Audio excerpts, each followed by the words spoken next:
Halo semuanya, selamat datang di diskusi singkat kami bersama saya, Yana Francisca Dewi, Dan saya, Mida Angelika Nabutaek. Kali ini kami akan berbagi hasil analisis terhadap materi mata kuliah Sistem Administrasi Negara, khususnya dari pertemuan pertama sampai pertemuan ketujuh, yang merupakan fondasi utama mata kuliah Sistem Administrasi Negara ini. Ini merupakan diskusi santai ya teman-teman. Nah, jadi tujuan dari diskusi kami hari ini adalah selain untuk menyelesaikan tugas, tapi juga di sini kami ingin menunjukkan pemahaman kami secara mendalam mengenai materi-materi yang telah kami pelajari.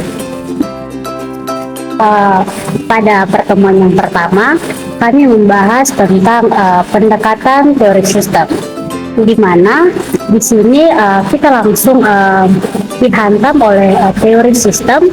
Pada intinya, administrasi ini bukan kumpulan unit terpisah, tetapi sistem utuh yang terdiri dari subsistem, di mana adanya hukum, sumber daya manusia, dan juga keuangan, di mana ketiga hal ini adalah hal-hal yang saling berkaitan. Nah, betul sekali.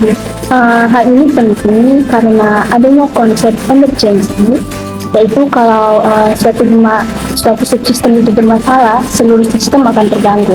Nah, artinya keberhasilan sistem administrasi negara Republik Indonesia ini sangat tergantung pada koordinasi dan sinergi antar berbagai lembaga. Yang berikut, pada pertemuan kedua, di sini kami mempelajari tentang perkembangan sistem administrasi negara Republik Indonesia, di mana berlanjut ke perkembangan sistem. Perkembangan Sandri ini sendiri sangat dipengaruhi oleh karakteristik sistem itu sendiri, di mana Sandri itu adalah sistem yang terbuka, artinya di mana di sini kita harus terus-menerus beradaptasi terhadap perubahan politik, teknologi, dan juga ekonomi. Ya, itu betul sekali.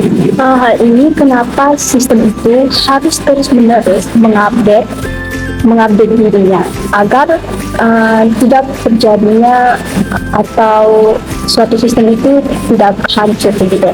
Nah, kalau kaku dan tidak mau beradaptasi, misalnya kalau sistem itu kaku dan tidak mau beradaptasi, sistemnya akan menjadi reaktif atau kerusakan karena minimnya perbaikan dan data yang usang.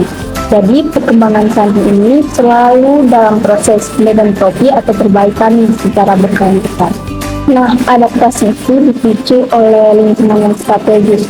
Administrasi negara sangat dipengaruhi oleh faktor eksternal seperti politik, ekonomi, globalisasi, dan faktor internal seperti sumber daya dan demografi.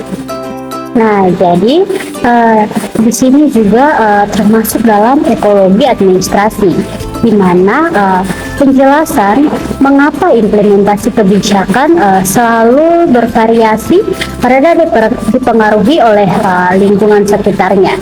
Ini yang membuat reformasi birokrasi harus kontekstual, tidak bisa meniru mentah-mentah model negara lain. Pada pertemuan yang keempat, kita membahas tentang konsep negara, syarat, dan juga bentuk-bentuk negara. Di sini kita membahas tentang landasannya. Jadi konsep administrasi negara itu bersifat umum dan universal, tetapi pelaksanaannya bervariasi antar bangsa. Nah, jadi inti dari administrasi negara itu sendiri adalah menjalankan fungsi negara yang tertuang dalam Undang-Undang Dasar tahun 1945 pada alinea keempat, yaitu keamanan, kesejahteraan, pendidikan, dan juga perdamaian. Administrasi negara itu sendiri adalah alat untuk mencapai tujuan tersebut. Nah, kita masuk pada pertemuan yang kelima, yaitu konsep asas-asas ilmu penyelenggaraan negara dan desentralisasi. Nah, di sini kita masuk pada implementasi, yang dimana asas-asas ilmu penyelenggara negara yang salah satu tujuannya adalah penyelenggara negara yang bersih dan bebas dari kolusi, korupsi, dan nepotisme.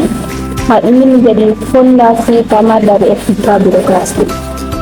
Dan pada pertemuan yang kelima ini juga kita membahas tentang kebijakan desentralisasi yang dimana merupakan pembagian kewenangan antara pusat dan daerah. Desentralisasi ini adalah konsekuensi logis dari sistem administrasi negara yang luas di Indonesia. Yang berikut kita akan lanjut pada pertemuan yang keenam, di mana kita membahas tentang konsep kekuasaan dan juga kelembagaan negara. Di mana pada pertemuan yang keenam ini kita memfokuskan pembahasan kita pada kekuasaan dan juga kelembagaan negara, di mana kita membahas tentang sistem penyelenggaraan pemerintah negara Kesatuan Republik Indonesia, lembaga negara, dan bagaimana hubungan antar lembaga negara itu diatur. Ya, hubungan antar lembaga ini sangat krusial ya. Sistem administrasi negara menuntut hubungan yang koordinatif dan bukan slow-program atau lembaga yang bekerja secara sendiri-sendiri. Koordinasi yang baik dapat menjamin proses agar berjalan lancar dan menghasilkan output yang efektif dan tidak terjadi tumpang tindih kewenangan. Nah, teman-teman, pada pertemuan yang terakhir ini kita membahas tentang kebijakan desentralisasi dan juga sistem pemerintahan daerah. Nah, pada pertemuan ini ada implementasi real dari desentralisasi. Ini menyangkut tentang reformasi pemerintahan provinsi, kabupaten, kota, dan desa. Di mana tantangannya di sini adalah adanya kesenjangan kapitalis ASN, di mana antar daerah yang satu dengan daerah yang lain. Reformasi harus berfokus pada bagaimana sistem administrasi negara di daerah itu mampu memberikan pelayanan publik yang merata, inovatif, dan juga responsif. Ini selain dengan adanya tuntutan good governance. Nah, sekarang kita masuk pada refleksi pribadi. Bagi Angel, materi mana yang paling berkesan dan memberikan perspektif baru? Nah, dalam hal ini bagi saya materi yang paling menarik untuk saya yaitu materi ekologi administrasi, di mana dari teori sistem itu sendiri sangat membuka pikiran saya. Di sini saya jadi sadar bahwa kelambanan birokrasi ini tidak selalu karena kesalahan orang lain, tetapi karena sistem itu sendiri yang dipengaruhi oleh tekanan lingkungan yang sangat kuat. Dan administrasi itu bersifat sangat kompleks. Tapi kalau menurut teman Yana itu sendiri, materi mana sih yang paling berkesan dan memberikan perspektif baru bagi teman Yana? Nah, kalau dari saya itu materi entropi dan entropi di pertemuan kedua. Nah, ini mengajarkan bahwa pemerintahan itu harus proaktif dan jika terjadi masalah, kita harus cepat mencari solusi dan mengupgrade sistem itu sendiri, bukan menunggu sampai sistem itu rusak total. Itu menjadi mentalitas yang harus dimiliki oleh seorang calon administrator.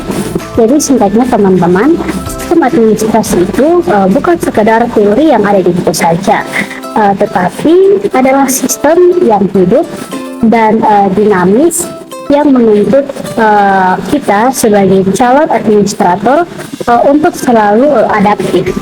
Nah, itu tadi rangkuman analisis dan diskusi dari kami yang mencakup fondasi sistem administrasi negara dari pertemuan 1 sampai 7. Kami harap dari pembahasan yang santai ini teman-teman dapat menunjukkan pemahaman yang mendalam dari kami berdua terhadap esensi dari materi perkuliahan kami ini. Terima kasih sudah menyimak. Sampai jumpa di lain kesempatan.